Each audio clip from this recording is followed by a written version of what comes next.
জড়িত, এখানে মিডিয়ার যে সকল ভাইরা রয়েছেন, যাদের কল্যাণে দেশের মানুষ সেই হামলার স্থিরচিত্র দেখেছে, আমি এই সাংবাদিক ভাইদের কাছে ধন্যবাদ জানাতে চাই যে আপনাদের এই মাল্টি মিডিয়ার কল্যাণে সেদিনে দেশের মানুষ দেখেছে কিভাবে নূর হক নূরের উপর হামলা হয়েছিল, কিন্তু কাউকে কিন্তু গ্রেপ্তার করা হয় নাই।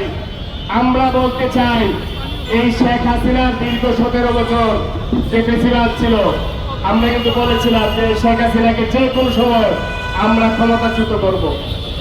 আমরা কিন্তু সেটি পেরেছি। এই ইউনূস সরকার কিন্তু আমাদের সরকার, এই ইউনূস সরকার কিন্তু আমাদের ম্যান্ডেটের সরকার। সুতরাং আমাদেরকে এমন কোন পরিস্থিতির দিকে টেনে দিবেন না যাতে আপনাকে এই গতি থেকে আমাদের টেনে নামাতে হয়। এই গণ অধিকার পরিষদের নেতা কর্মীরা ন্যায়ের প্রশ্নে বিন্দু পরিমাণ আপোষ করবে না।